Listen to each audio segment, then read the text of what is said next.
Kwa miaka mitano serikali imetupatia shilingi bilioni 22.9 bilioni. CCM oyee!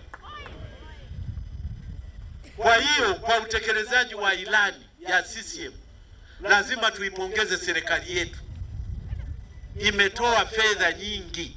Kwa hiyo kwa hali ya sasa mpaka tunakamilisha 2025 ilani tunayoikamilisha leo, upatikanaji wa maji Msoma vijijini ni 80%.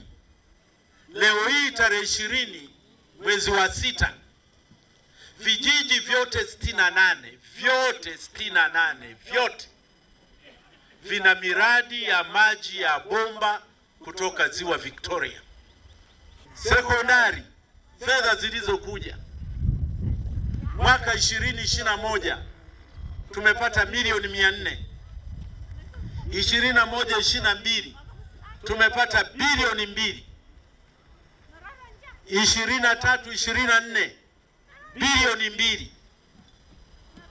23-24, ndugu zangu wajumbe, tumepewa bilioni 3.9, karibu bilioni 4. Mama Samia oye! Wizara ya Elimu oye! TAMISEMI oye!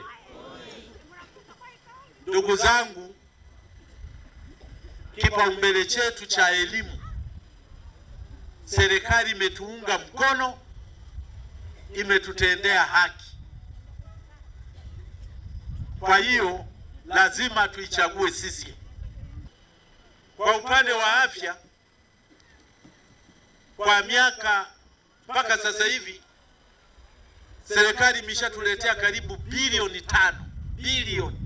Vituo vya afya, madiwani niliwaambia msimamie, na nashukuru mliopata mlisimamia vizuri.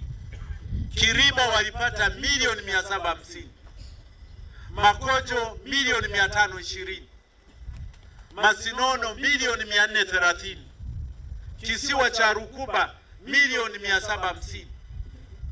Wale wategeruka tunavyoongea sasa hivi na serikali inavyotupenda, tunajenga kituo cha afya kipya kinajengwa Katario kwa ajili ya kata ya Tegeruka. Tegeruka oye! Zahanati tunazo nyingi. Fedha zilizokuja, Kurugeo wamepata milioni 55, Kuruaki milioni 60, Maneke milioni 50, Mkilira milioni 50, Mumahare milioni 115. CCM oye!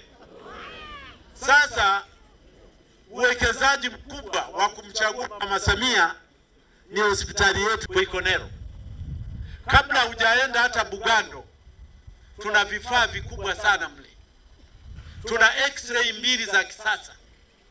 Kuna moja iliyojengewa, wanakuchukua mgonjwa unaenda kupimwa, lakini wakiona mgonjwa umeelemewa, x-ray inakufuata, wanatembea nayo, wanakuja karibu kwenye kitanda chako. Ni ya kisasa kabisa. Halafu tuna ultrasound. Mama wajawazito wanajua siku hizi, zamani sisi mama akiwa na mimba hata hawezi kusema atazaa msichana mvulana, lakini hapa Kuikonero ukienda wakikupaka mafuta wakatembeza kitu kwenye tumbo, watakwambia mama una mtoto wa kike wa kiume, hakuna mambo ya kuogopa tena. Huo mtambo huko Kuikonero hapa. Katika majimbo yanayofanya vizuri ya umeme vijijini, jimbo la Msoma vijijini liko kwenye orodha. Nguzo za umeme na nyaya na transformer kwenye vijiji 68. Kila kijiji kina nguzo, kuna miundombinu ya umeme. Kwa hiyo kwa ngazi ya vijiji tumefanikiwa kwa 100%. Hawa wakandarasi wawili wakimaliza kupeleka kwenye vitongoji 74 wanapaswa kumaliza Desemba, na mimi nawafuatilia kweli kweli. ikifika Desemba, kati ya vitongoji 374 tutakuwa tumebakiza vitongoji 100 peke yake havina umeme. Na katika hivi 100, hii bajeti inayoendelea bungeni, tumepambana katika 100 wametupatia 50.